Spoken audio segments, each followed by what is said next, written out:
Wix Top 3 Beginner's Guide to Investing. Ang una, dapat intindihan natin, time value of money.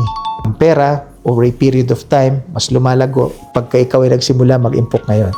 Pangalawa, financial discipline always require you to have an idea of unnecessary expenditures. And 3, always be curious, always understand things that you don't but may potentially give you the kind of return, because the more that people don't understand, the more the opportunity might be.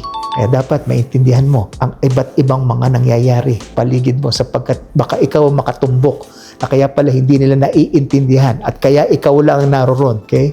Sapagkat ang oportunidad limited lamang and therefore exponential ang returns.